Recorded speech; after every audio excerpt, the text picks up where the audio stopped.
The next category of challenges to classical logic, which we will consider, are the challenges posed by logical paradoxes and schools of non-classical logic which advocate for ways of weakening the rules of classical logic in order to resolve paradoxes. We are still in the midst of my argument that for practical purposes, classical logic correctly captures the notion of validity, in the sense that an argument form is valid if and only if it is valid according to classical logic. The overall structure of the argument is fully on display at this point. First, I argued that an argument form is valid according to classical logic if and only if it has no precise counterexamples. This is a philosophical interpretation of the soundness and completeness theorems for classical logic. Since that point, I have been defending against possible counterexamples to the claim that an argument form is valid if and only if it has no precise counterexamples. The overall strategy is to argue from a pragmatic perspective for the following two claims. An argument form is valid according to classical logic if and only if it has no precise counterexamples, and an argument form is valid if and only if it has no precise counterexamples. From these two claims, it follows by logic that an argument form is valid if and only if it is valid according to classical logic. This statement is the goal of the whole argument, and the goal of the whole section titled Logic. In this subsection, the last subsection, our question will be, do any paradoxes give rise to pragmatically convincing counterexamples to the claim that an argument form is valid if and only if it has no precise counterexamples? If so, then the paradoxes pose a challenge to classical logic, which matters from the pragmatic perspective we are taking. If not, then they don't. So are there pragmatically convincing counterexamples to the claim that an argument form is valid if and only if it has no precise counterexamples? So paradoxes are the last place that we're going to look in this text. It's not that this is the last place that there is to look. Rather, there are inexhaustibly many places to look for potential counterexamples to the statement. Yet I have to end the argument somewhere. I have tried to cover what I think are the most important challenges to classical logic, and paradoxes are our last stop. This topic is impossible to cover comprehensively. Phil Papers has cataloged over 2,000 scholarly works on paradoxes. I haven't read most of them. This argument will be based on a very shallow and narrow analysis of the topic of paradoxes relative to the extent of the literature. The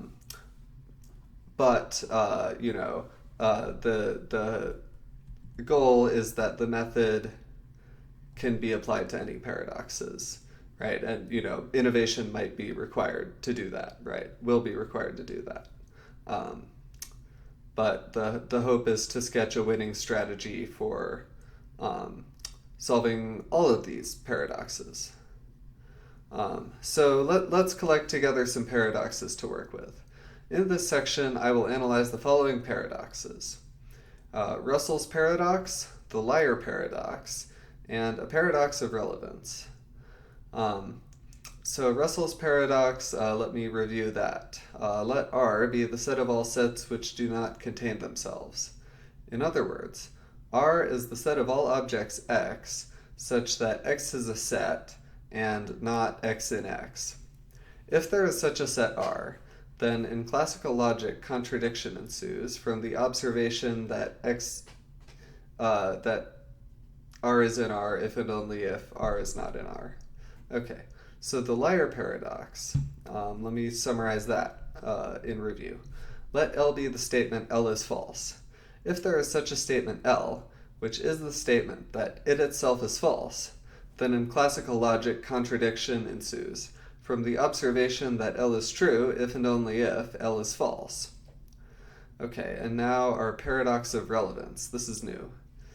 Let A be any true statement, and let B be any statement. It can be shown in classical logic that if B then A is true. For example, since the sky is blue, it is true according to classical logic that if the sky is red, then the sky is blue. However, the latter statement is false on the face of it.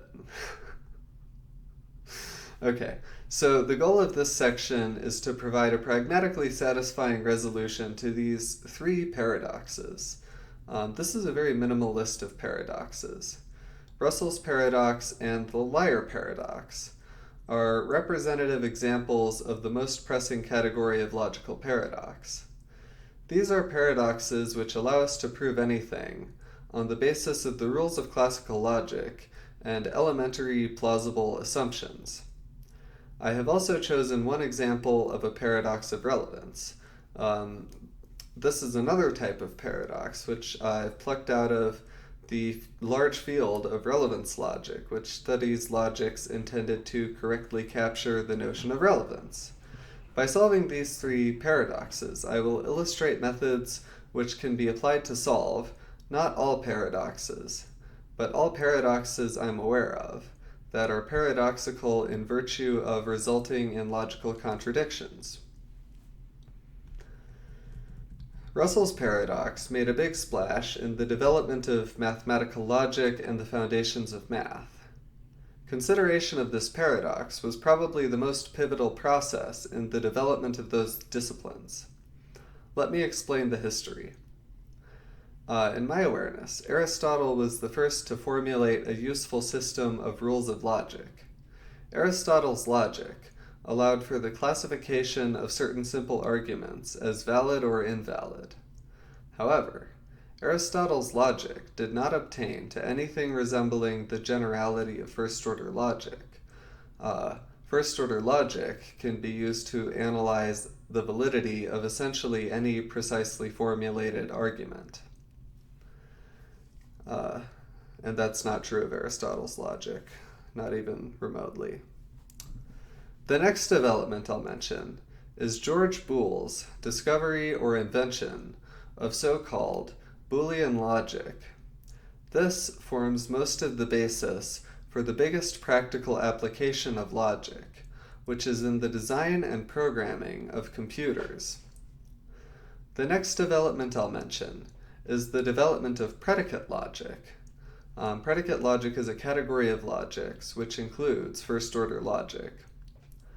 As far as I understand, predicate logic was more or less independently conceived by Giuseppe Peano and Gottlob Frege.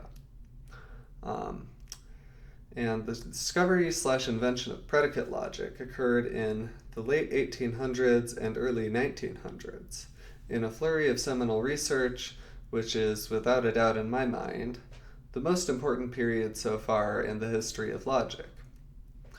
I think the full potential impact on society of the innovations of this period has yet to be felt. This period is also the most important period in the history of set theory. On the basis of first-order logic, people first put set theory on rigorous logical foundations, with ZFC being the most popular way of doing this. These developments, in turn, conceptually put all of mathematics on rigorous logical foundations, as it became apparent that all definitions of math could be constructed on top of basic set theory notions, and that essentially all mathematical theorems could be proven from the axioms of ZFC via the rules of inference of first-order logic. These are the developments which brought rigor to math, resolving for the most part various doubts and controversies that had plagued math. One controversy was the controversy over the correctness of Cantor's results in set theory.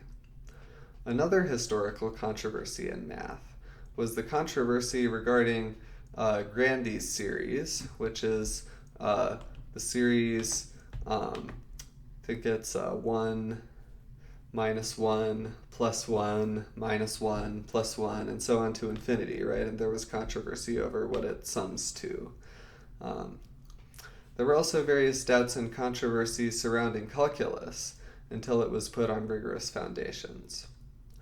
The crisis of foundations in math usually refers to the time in the late 1800s when the hunt for rigorous foundations of math was at the peak of its intensity, driven in part by paradoxes like Russell's paradox, which posed serious challenges to the coherence of math.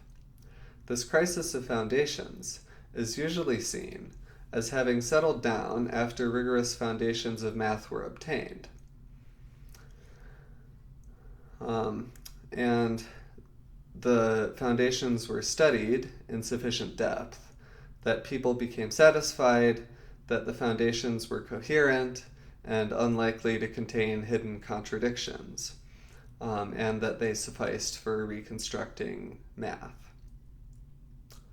Russell came up with his paradox through studying Frege's Grundgesetz arithmetic. Russell's paradox demonstrated that Frege's logical foundation of math, as described in the Grundgesetz, was logically inconsistent. Frege was never able to repair his own system, but Russell showed a way to resolving the paradox, which was then refined by other scholars, resulting in first-order logic and the axioms of ZFC. As far as most of the mathematical community is concerned, these developments resolved the crisis of foundations. However, many scholars continue to be concerned with the foundations of math, and many find fault with the foundations provided by first-order logic and ZFC. We have already discussed the attacks of the intuitionists, who argue for weaker logic and weaker mathematical axioms, which can prove less, in order to bring math into alignment with that which intuitionists consider humans to be able to accurately intuit. A very different line of attack has been advanced by philosophers who take issue with the means by which the axioms of ZFC resolve set theoretic paradoxes such as Russell's paradox. In my mind, the most important trailblazer of this way of thinking was Graham Priest. So I will carry out this line of attack on ZFC now. The von Neumann universe provides a picture of the universe of set theory, which the axioms of ZFC describe. In the von Neumann universe, we begin at stage 0 with no sets, and at each successive stage, we add all the sets which have not yet been formed, and which can be formed from elements of the preceding stage. We run through all of the ordinal numbers, building stages, resulting in a whole lot of sets. Some sets are never formed in this way. For example, in the von Neumann universe, there is no set of all sets. Each set is produced at some stage. Each set contains only sets from the preceding stages, and, for each stage, there are infinitely many stages after it. Thus, there can be no set of all sets in the von Neumann universe. It is relatively easy to prove from the axioms of ZFC that there is no set of all sets. Assume the axioms of ZFC. Suppose, in order to reach a contradiction, that there is a set of all sets. Then, by using an instance of the axiom schema of specification, we can produce the set of all sets which do not contain themselves, because it's a subset of the set of all sets. Having produced the Russell set, we are led to a contradiction. Similar arguments show that in ZFC there is no set of all groups, in the sense of abstract algebra, no set of all binary relations, no set of all topological spaces, no category of all categories, no category of all rings, and so forth. Lots of things that are natural to talk about, that category theorists do talk about, that would be useful to talk about for many purposes that seem to some form of common sense like they ought to exist, don't exist according to ZFC. A common and reasonable response to this complaint is that while it's a shame to be unable to talk about these things, it is, after all, logically contradictory to do so. So we need to accept the reality that these notions are incoherent. I don't know about you, but that response is not satisfying to me. One reason for this is that the logical paradoxes don't just create problems for talking about very large sets. They also create problems for talking about language. That brings us back to the liar paradox. The liar paradox concerns any statement L such that L is equivalent to the statement L is false. For example, the English sentence, "This sentence is false," is such a statement. If anything, the liar paradox poses a challenge to the idea that classical logic is applicable to English.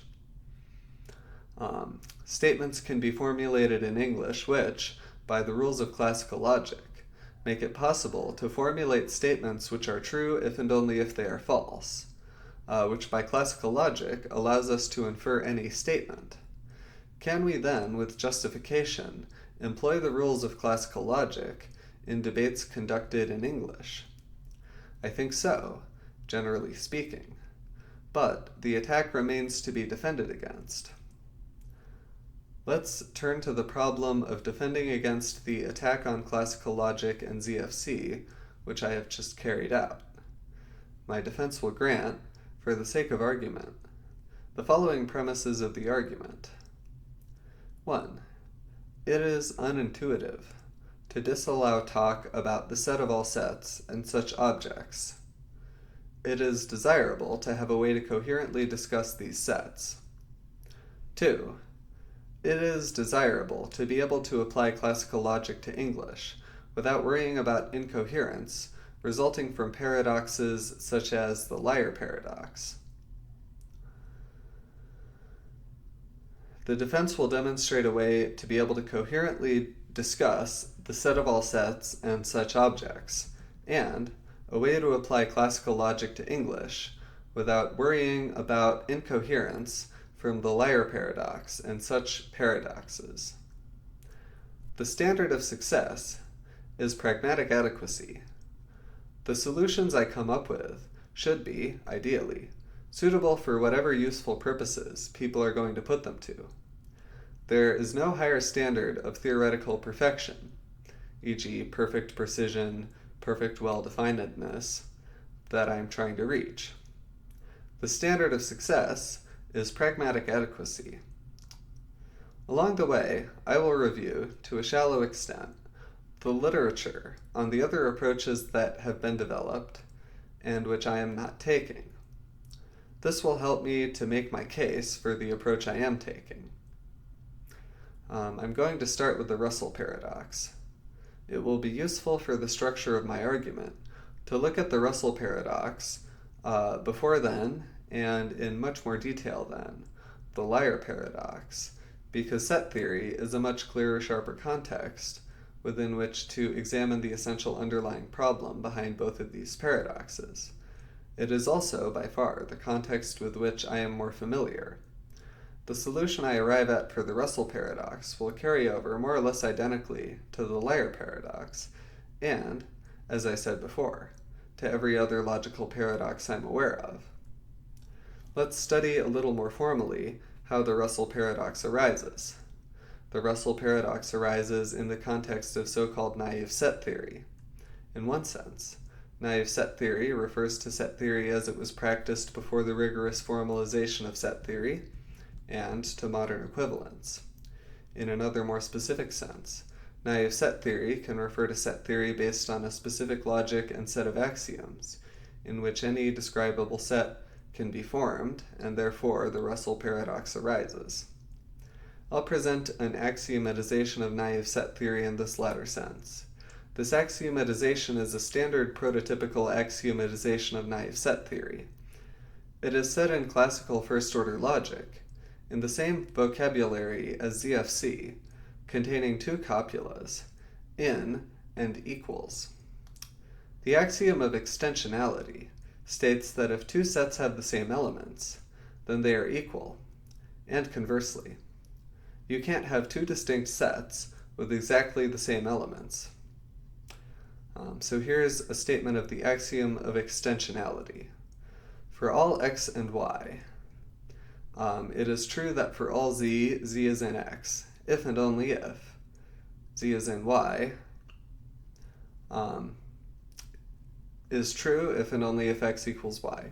Right, so in short, two sets are equal if and only if they have the same elements. And the axiom schema of comprehension is an infinite set of axioms, stating in essence that if you can describe a set by stating what conditions an object needs to fulfill to be in the set, then such a set exists. So here's the axiom schema of comprehension. Let P be a statement of first-order logic in the vocabulary of naive set theory. Then, the following is an axiom of naive set theory. For some y, for all x, x and y, if and only if P. And what this tells us essentially is that any set you can describe with a statement of first-order logic exists. From now on, I will refer to the set theory just described as naive set theory. Naive set theory is much simpler and easier to understand than ZFC. Also, one can prove logical contradictions in it, and therefore, one can prove anything in it. Naive set theory is, for this reason, generally considered unsuitable as a foundation of math. If we can make naive set theory work, then we can obtain a key goal of the present defense, namely, to be able to coherently discuss the set of all sets and such objects. Our standard, to recall, is pragmatic adequacy. Can we find a pragmatically adequate resolution to the Russell paradox in the context of naive set theory? I think so, and it's very simple. Reject proofs which end in logical contradictions or employ means that could be used to prove any statement. One can do this on an ad hoc basis as one encounters such proofs. Let us call this the ad hoc method of rejecting contradictions. This method, clearly, can be generalized to any logical paradox we arrive at. Thus, it solves the liar paradox, as well as the Russell paradox, along with any other paradox where the problem is that it produces a logical contradiction. This method does introduce some risk of reaching logical contradictions and falsehoods unintentionally. I think that this risk is quite tolerable in practice. More generally, I think the method I have just outlined is pragmatically adequate. In favor of this point, I would offer the observation that theoretical physicists frequently make use of math, which is unrigorous to the point of actually being false or logically inconsistent from time to time. Such incorrect math can still yield correct experimental predictions with high degrees of accuracy. I have all of this on the authority of my personal experience reading theoretical physics, and the authority of Spencer Quitt, a person I know who is competent in theoretical physics. It is clear from this observation that math does not need to be logically consistent, or even true, to be pragmatically useful. I conclude with substantial comfort that the ad hoc method of rejecting contradictions is pragmatically adequate for general purposes. According to this, it achieves one of the main goals of the present defense. Here's a counter-argument. The problem with accepting a logically inconsistent system is that any such system is based on axioms that are false.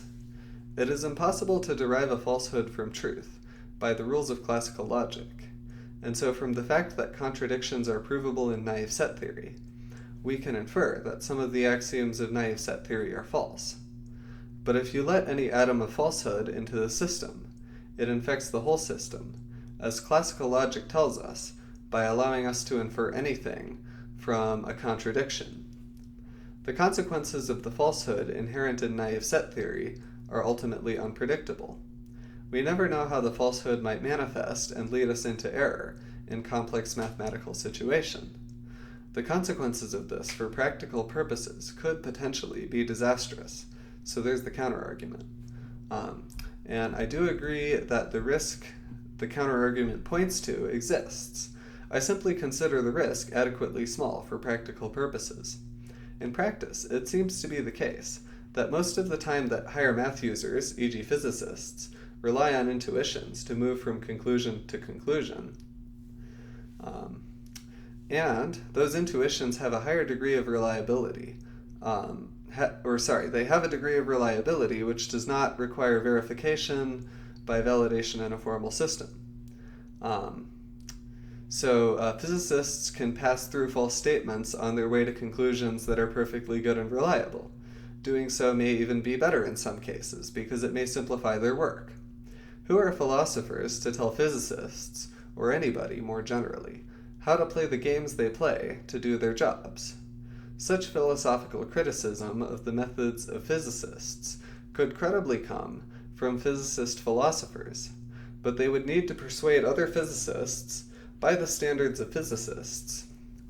To address the criticism from a less practical and more conceptual angle, I will also attack it at the premise that it is impossible to derive falsehood from truth by the rules of classical logic. In the section titled The Law of One, I have laid out a metaphysics based on the premise that all is one, from which I deduce that every statement is true, as well as false. If indeed every statement is true and false, then every inference proceeds from truth to falsehood. I think this is a coherent metaphysics that I'm going to be offering, more coherent in my opinion than others I've come across, and that even as a thought experiment, it undermines to some extent the premise that it is impossible to derive falsehood from truth by the rules of classical logic. The logical paradoxes themselves, such as the liar paradox and the Russell paradox, also, of course, undermine this idea. From the point of view of defending against the attack that I am currently defending against, the counterargument I am currently criticizing is potentially self-defeating. The attack on classical logic that I am currently defending against advances the point of view that it is possible to derive falsehoods from truth by means of classical logic, and the Russell paradox and the liar paradox are among the examples demonstrating this phenomenon. Therefore, an objection to my defense, which is based on the premise that the rules of classical logic can't take us from truth to falsehood, is potentially self-defeating in the following way. If the objector, who, as we can tell by inspecting the objection, is a believer in classical logic, were to abandon my defense on account of this objection, then they would once again be subject to the attack I am defending against.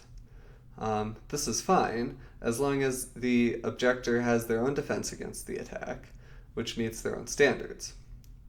The objector can certainly reject the idea that there is something sufficiently necessary or useful about having things like the set of all sets to justify logical innovations like the ad hoc method of rejecting contradictions. The sticking point as I see it is more with the liar paradox. Without a solution to the liar paradox, the classical logician is left without a way to synthesize their logic with natural language in a coherent way.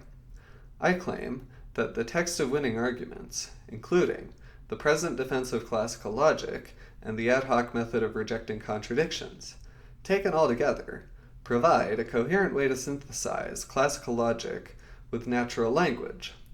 I'm not currently aware of a better way to do it. Let's ask if there is a better way to do the particular task at hand right now, which is solving logical paradoxes, with a focus on the Russell paradox. For starters, let's stack up the pros and cons of the ad hoc method of rejecting contradictions. So, pros.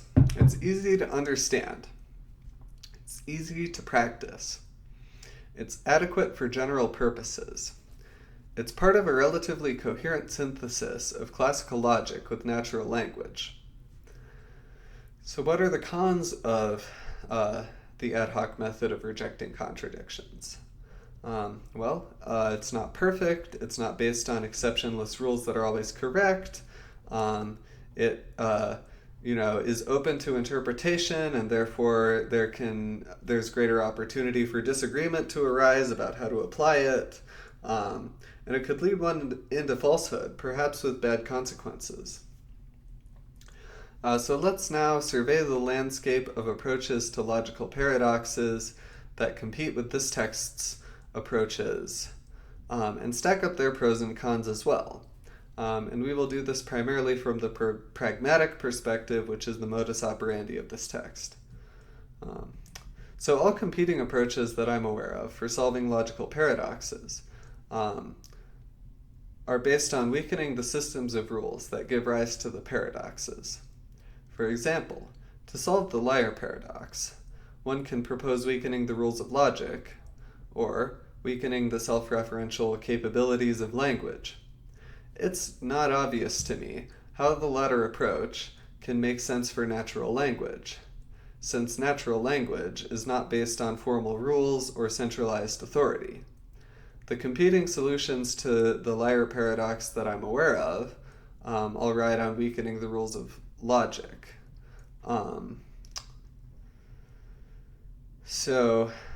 There are many ways that one can weaken the rules of logic in such a way that self-referential language is rendered coherent. For an introduction to this topic, I would recommend An Introduction to Non-Classical Logic by Graham Priest, with chapters 7 and 8 being the chapters that are specifically relevant to paradoxes of self-referential language. You can also take a look at any of over 2,000 scholarly works on the liar paradox cataloged by Phil Papers.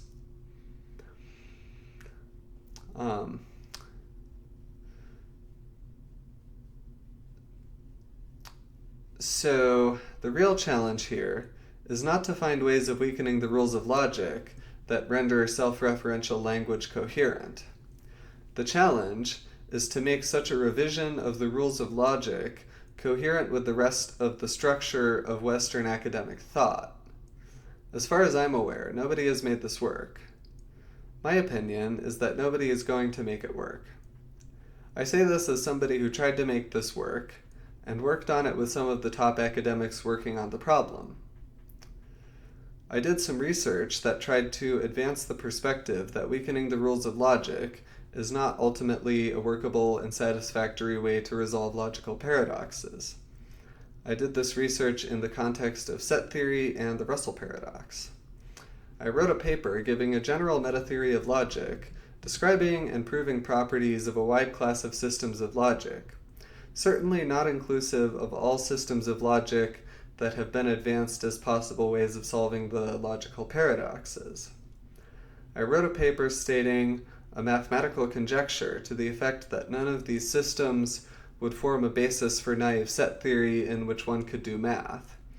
This conjecture was a vast generalization of a type of result I proved in one case in a paper proving that a particular handful of logics did not make it possible to do math in naive set theory. All these papers are linked in the text. I found the conjecture much too difficult to make progress on proving it. Moreover, if one were to prove the conjecture, it would only rule out a certain wide class of logics, and one would be far from ruling out all logics that have been proposed in this approach to solving the logical paradoxes, which is based on non-classical logics.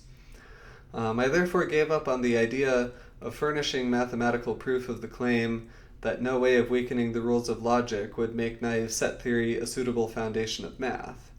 This is probably impossible to accomplish anyway. So here's the situation according to the opinion that I formed studying this field. 1. There is no way of weakening the rules of logic which would render naive set theory a suitable foundation of math without invoking the ad hoc method of rejecting contradictions. 2. Statement 1 is impossible to prove. 3. Statement 2 is impossible to prove. And so forth.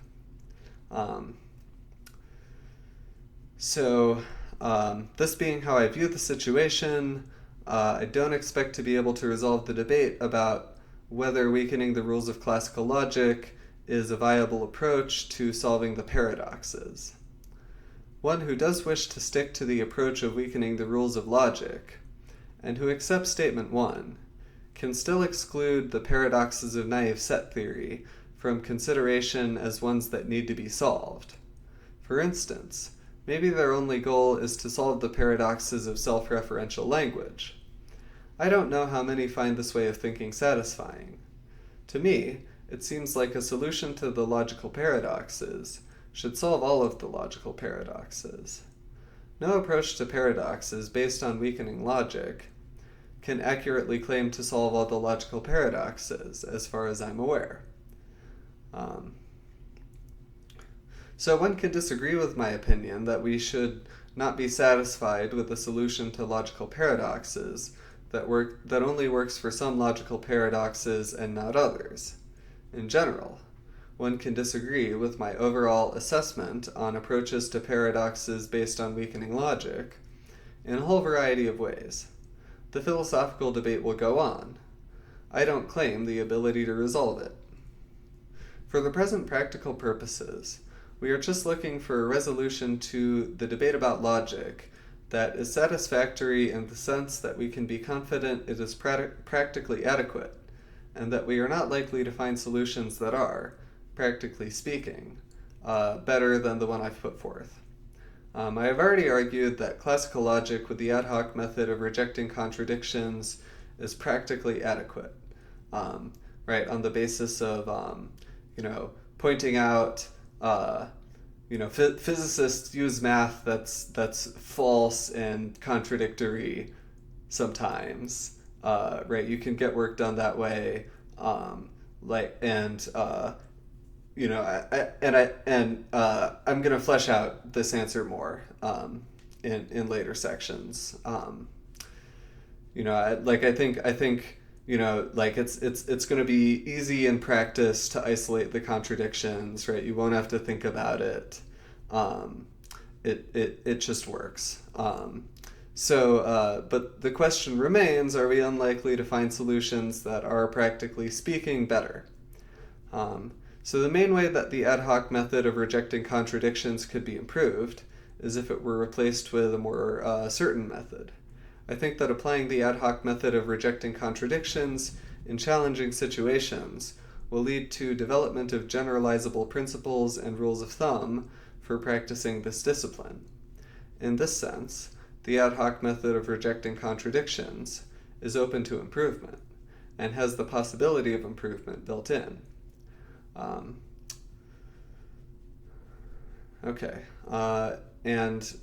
going to explore this further in the section titled The Law of One. One could improve the certainty of the ad hoc method of rejecting contradictions further beyond this by replacing it with a mechanical method. This is, in essence, the approach of weakening the rules of logic, while maintaining that the rules of logic are always correct to apply. I've already argued that one can't in this way improve upon the ad hoc method of rejecting contradictions. And for further discussion of, for further discussion of logical paradoxes, which does not form a part of the present argument, I refer the reader to the section titled The Law of One. And here I'm noticing, so as I've been revising this argument, as I've been reading it, the stuff in the section titled The Law of One kind of does form a part of the present argument, in some way. If I took stuff out of that section, then it wouldn't. I don't know. There's some kind of interdependency between these two sections. So the section on the Law of One sort of aids the case of this section, right? It strengthens the argument if you buy it, but the argument of this section does not require that section. Okay. So that completes my defense of classical logic, except for the final task of rounding up the conclusions drawn in this very long section on logic. So just to tack on to the end of this section, though, I haven't yet written out my discussion of the relevance paradox that I gave you. So let me just improvise a discussion of that real quick. So I gave you the statement, if the sky is red, then the sky is blue. Now, the sky is blue is true. And according to classical logic, one can infer that if the sky is red, then the sky is blue is also true. So that, but if the sky is red, then the sky is blue, intuitively speaking, is false. So what's going on here? So in classical logic, the if-then is what's called the material conditional. And it is equivalent, according to classical logic, to not or. So if A then B is equivalent to not A or B, right? So according to classical logic, the statement if A then B is true if and only if either A is false or B is true. And that's why if the sky is red, then the sky is blue is true according to classical logic. But it seems wrong, right? It seems false. So let's so I'll introduce some other machinery that can be used to sort of elucidate that intuition. So there are other types of conditionals besides the material conditional of classical logic that philosophers are interested in. So, for example, there is the so-called counterfactual conditional, which is an idea that was popularized by David Lewis, among others. So a counterfactual conditional is another like sort of way of interpreting if then, right? So classical logic gives us the material conditional interpretation of if then, and a counterfactual conditional interpretation of if then is essentially as follows. If A then B is true as a counterfactual conditional, if and only if in any possible world where A is true, B is true. Okay. So the way you evaluate counterfactual conditionals essentially is using your imagination, right? Like, can you conceive of any possible world where the premises are true and the conclusion isn't true? You might think that this idea is somewhat made precise by model theory, or at least that's one way of making it precise. Counterfactual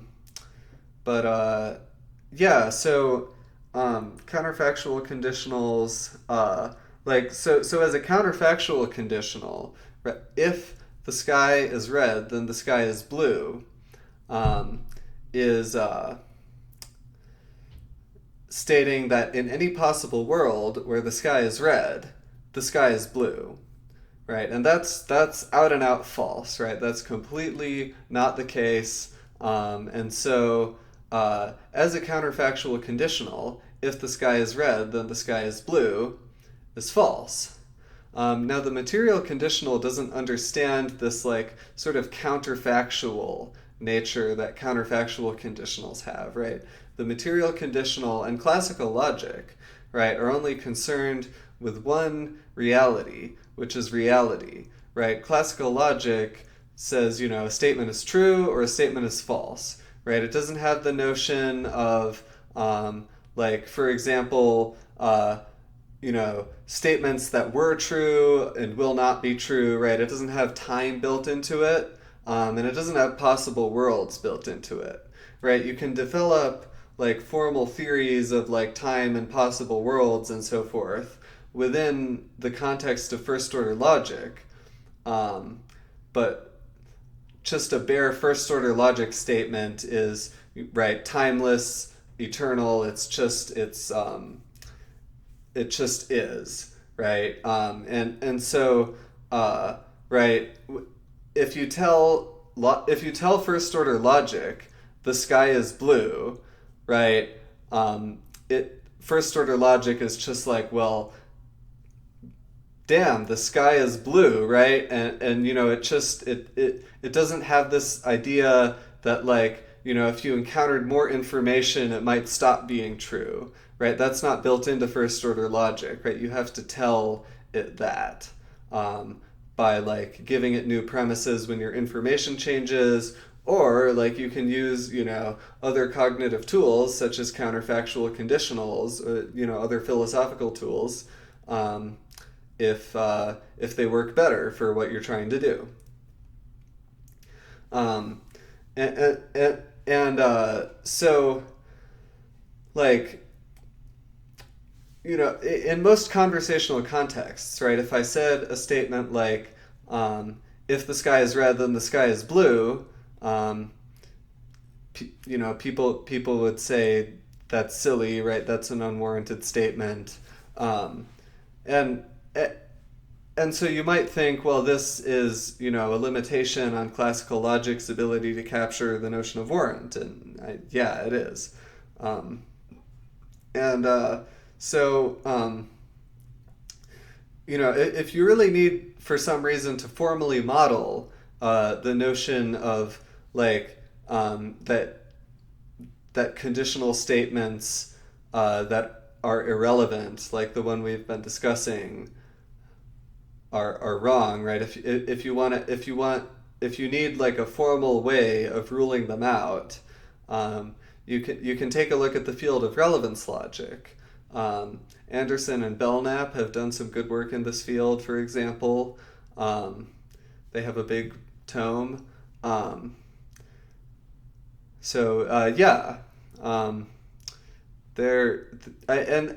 Just as a general comment about logic and non-classical logics, there are plenty of tools out there that logicians have constructed, and classical logic isn't the only useful system of logic. There are uses for non-classical systems of logic, like three-valued logic is used for some things. I think it's possible that quantum logic is used for some things. I don't know. But yeah, I mean, they have applications in computers, like SQL, for example, structured query language, I think, like, uses some form of three-valued logic. So, I mean, while I've tried to defend the idea that classical logic is correct, right, subject to, like, all of the provisos that have been stated in this section, it's not the only tool in the toolbox, right? There are other tools if you have a reason to reach for them, certainly do so.